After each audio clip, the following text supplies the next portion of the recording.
இப்ப இருக்க digital மார்க்கெட்டிங்ல real லைஃபை காமிச்சா யாருமே பார்க்க மாட்டாங்க சபரி. வெறும் லைக்ஸ்க்காகவும் ஷேருக்காகவும் சொந்த லைஃப் அடமான வைக்கிறனால இதுக்கு வெறும் பிசினஸ் கிடையாது. இதுல இருந்து காசு வருது இல்ல, அப்புறம் என்ன? நம்ம கல்யாணம் ஆகி 3 வருஷம் ஆச்சு. எல்லாரும் குட் நியூஸ் இல்லையான்னு கேட்குறாங்க. நம்ம ஒரு பேபி பிளான் பண்ணக்கூடாது. எனக்கு இந்த குழந்தை பெற்றுக்கிறதுலாம் இன்ட்ரெஸ்ட் இல்ல. நம்ம ஏன் ஒரு பெட் டாக் வாங்கி வளர்க்க கூடாது? அது போதும். அப்போ உனக்கு கவர்மெண்ட் எதுவுமே பண்ணலன்னு சொல்ல வரியா? கவர்மெண்ட் ஸ்கூல்ல எனக்கு சாப்பாடு போடுவாங்க. ஆனா ஆசிரமத்தில் 3 வயசு தம்பிக்கு யாருக்கா சாப்பாடு போடுவா? ராத்திரி வீட்டுக்கு வந்தா பசிக்கும், அரிசி கூட இருக்காது. அந்த காசுக்கு நாங்க எங்கக்கா போறது?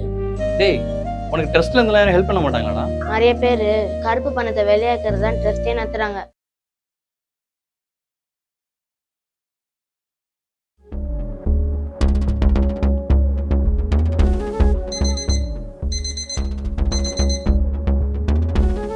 சபரி, இன்னைக்கு நம்ம வெட்டிங் ஆனிவர்சரி நம்ம ஸ்பெஷல் vlog-ஆ போடணும். சீக்கிரம் வாங்க.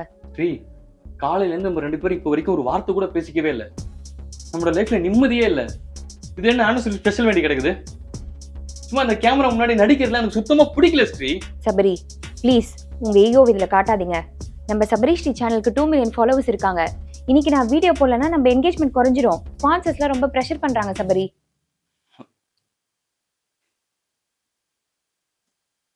Hi guys, happy morning. இன்னைக்கு எங்களுக்கு ரொம்ப ஸ்பெஷலான டே. எங்களுக்கு வெட்டிங் ஆனிவர்சரி.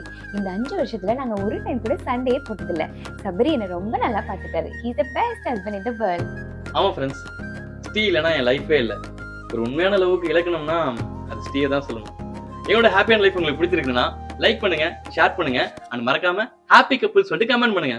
டாடா. பை. ச்சே, என்னால முடியல ஸ்ரீ. ரியல் லைஃப்ல டிவோர்ஸ் ஆகுற அளவுக்கு அவ்வளவு சண்டை போயிட்டு இருக்கு நமக்குள்ளார. சும்மா கேமரா முன்னாடி நமக்குள்ள எந்த சண்டையும் இல்ல, we are perfect couple இப்பெல்லாம் சொல்றதுக்கு ஒரு மாதிரி அசிங்கமா இருக்கு. we are living a fake life. எது ஃபேக் லைஃப்? இந்த வீடியோ போடுறதுனால தானே ரெவென்யூ வருது. அதுல வச்சு தானே நம்ம கார் வாங்கணும், இந்த சொகுசு வீட்டுல வாழ்ந்துட்டு இருக்கோம். இப்ப இருக்க டிஜிட்டல் மார்க்கெட்டிங்ல ரியல் லைஃபை காமிச்சா யாருமே பார்க்க மாட்டாங்க சபரி.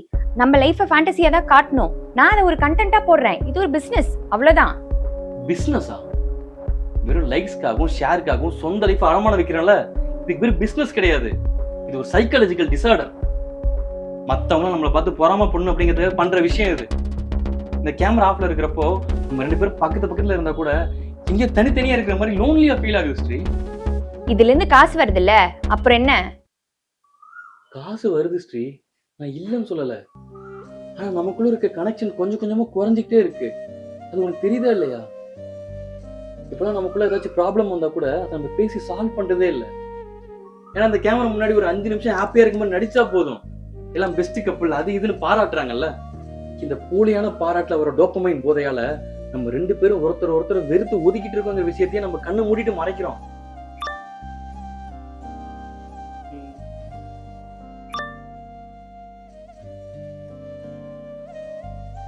கொஞ்சம் யோசிச்சு பாரு ஸ்ரீ. எத்தனையோ பேர் ரியல் ஹாப்பினஸ் மறந்துட்டு இந்த போன் ஸ்கிரீனுக்குள்ளார தேடிட்டு இருக்காங்க.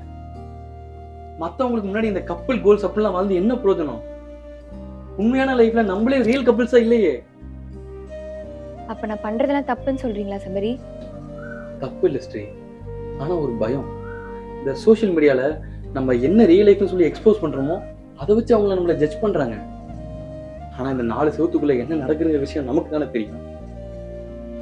எனக்கு இந்த வீடியோஸ்ல வர அந்த 1 மில்லியன் வியூஸ், லைக்ஸ் அதெல்லாம் விட இந்த கேமரா இல்லாதப்போ நீ என் கையை பிடிச்சிக்கிட்டு என்னை பார்த்து சொல்ற அந்த ஐ லவ் யூ, அதான் ஸ்ரீ எனக்கு ரொம்ப முக்கியம். சாரி சபரி, எனக்கு இந்த வியூஸ் லைக்ஸ்லாம் இனிமே வேணாம். நம்மளோட வெட்டிங் ஆனிவர்சரியை நம்ம நமக்காக நிஜமா செலிப்ரேட் பண்ணலாம்.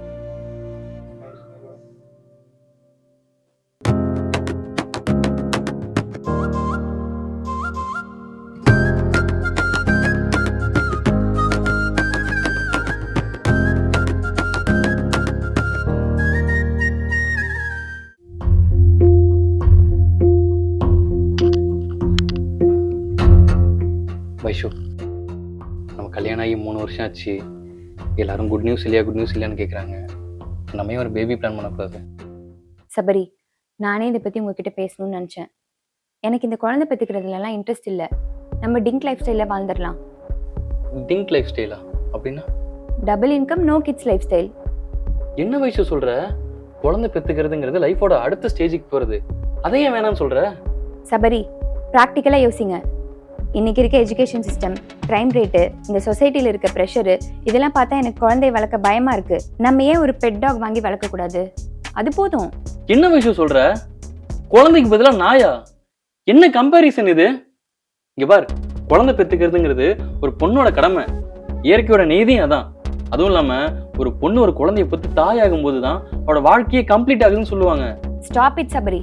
ஒரு பொண்ணு குழந்தை பெத்துக்காதனால கம்ப்ளீட் ஆக மாட்டான்னு சொல்றது இந்த சொசைட்டி அவன் மேல வைக்கிற சொசைட்டியல் ப்ரெஷர். ஒரு குழந்தைய பெத்துக்கணுமா வேணாமான்னு டிசைட் பண்றது என் மைண்டும் என் பாடியும் தான்.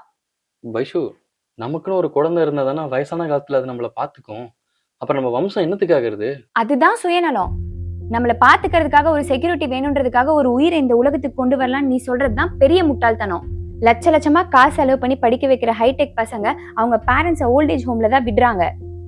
ஒரு பெட்டு காட்டுற நன்றி கூட ஒரு மனுஷன் காட்ட மாட்டான் சபரி.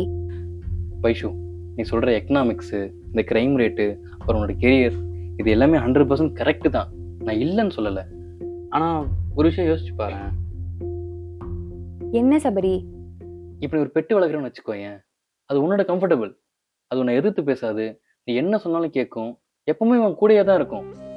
அதாவது உன்னோட கண்ட்ரோல்ல இருக்கிற ஒரு உலகத்துக்குள்ளார இருக்கும். ஆனா ஒரு குழந்தை பெத்துக்கிறதுங்கிறது அன்கண்டிஷனல் டிரான்ஸ்ஃபர்மேஷன். ஒரு குழந்தை பிறந்ததுக்கு அப்புறம் நமக்கு லைஃப்ல நிறைய கஷ்டம் வரும், நம்மளோட பிரைவசி கேடும். அவ்வளோ ஏன், அது வளர்ந்ததுக்கு அப்புறம் நம்மளை எடுத்து கேள்வி கூட கேட்கும். இதெல்லாம் நடக்கும்போது தான் நமக்குள்ள இருக்க ஈகோ எல்லாம் போய் உண்மையான அன்புனா என்னங்கிறது நமக்கு புரிய வரும். ஆனா இந்த உலகம் சேஃபானதா இல்லாம இருக்கே. எப்பவுமே இந்த உலகத்துல பாதுகாப்பு இல்லைதான்.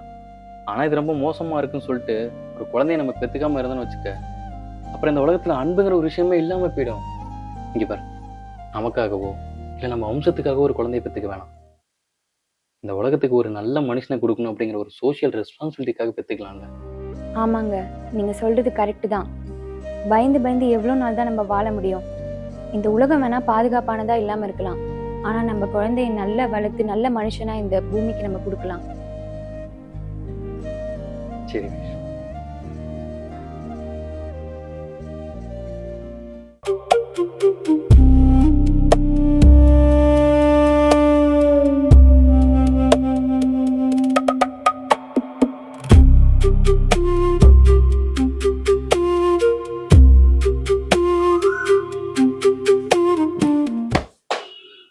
ஏய், உனக்கு அறிவில்ல? எத்தனை தடவை சொல்றது பேப்பர் கையில கொடுன்னு? மனுஷன் நிக்கிறது உனக்கு தெரியலையா? இங்க வா. காலையிலே பேப்பரை மூஞ்சில விட்டு அடிக்கிற. சாரிக்கா, லேட் ஆயிடுச்சு. லேட் ஆயிடுச்சா? லேட் ஆயிடுச்சுன்னா ஒழுங்கு இல்லாம நடந்துப்பியா? இந்த சின்ன வயசுல உனக்கு இவ்வளவு திமிரு இருக்கு, பெரிய ஆளானா நீ எப்படி வருவ? உன்னெல்லாம் பெத்தாங்கல்ல, அவங்கள சொல்லணும். படிக்கிற வயசுல படிக்காம என்னடா வேலைக்கு போயிட்டு இருக்க? எனக்கு அப்பா அம்மா இல்லக்கா, நான் அனாதாசிரமம் வந்தேன். பாருங்க, இந்த வயசுலயே இவன் இப்படி எல்லாம் வேலை செய்யறான். கவர்மெண்ட்ல சைல்ட் லேபர் தப்புன்னு சட்டம் போட்டிருக்காங்கல்ல. இந்த வயசுலயே இவன் இப்படி வேலை செஞ்சானா இவனோட எதிர்காலம் என்ன ஆகுறது? கவர்மெண்ட்ல சைல்ட் லேபர் சமூக குற்றம்னு சொல்லியிருக்காங்கல்ல. ஷாலினி, சட்டம் பேசுறதுங்கிறது ஈஸி, ஆனா ப்ராக்டிக்கல் லைஃப் அது வேற.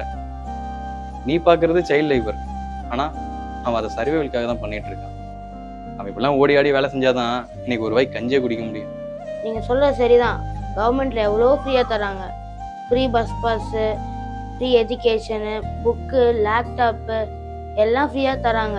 ஏன் காலையிலயும் மத்தியானமும் சாப்பாடு தராங்க. அதெல்லாம் வாங்கிட்டு நானும் ஸ்கூல் போறேன் தான். அப்படியே இந்த வேலை பாக்குற? கவர்மெண்ட் ஸ்கூல்ல எனக்கு சாப்பாடு போடுவாங்க, ஆனா ஆசிரமத்துல 3 வயசு தம்பிக்கு யாருக்கா சாப்பாடு போடுவா? ராத்திரி வீட்டுக்கு வந்தா பசிக்கும், அரிசி கூட இருக்காது. அந்த காசுக்கு நாங்க எங்கக்கா போறது? டேய், உனக்கு ட்ரஸ்ட்ல இருந்தெல்லாம் ஹெல்ப் பண்ண மாட்டாங்களாடா? நிறைய பேரு கருப்பு பணத்தை வெளியாக்குறது தான் ட்ரஸ்டே நடத்துறாங்க. அப்போ உனக்கு கவர்மெண்ட் எதுவுமே பண்ணலன்னு சொல்ல வரியா? அரசாங்கம் நோட்டு புத்தகம்லாம் தரும், ஆனா எனக்கு உடம்பு சரினா மாத்திரை வாங்கி காசு தருமா?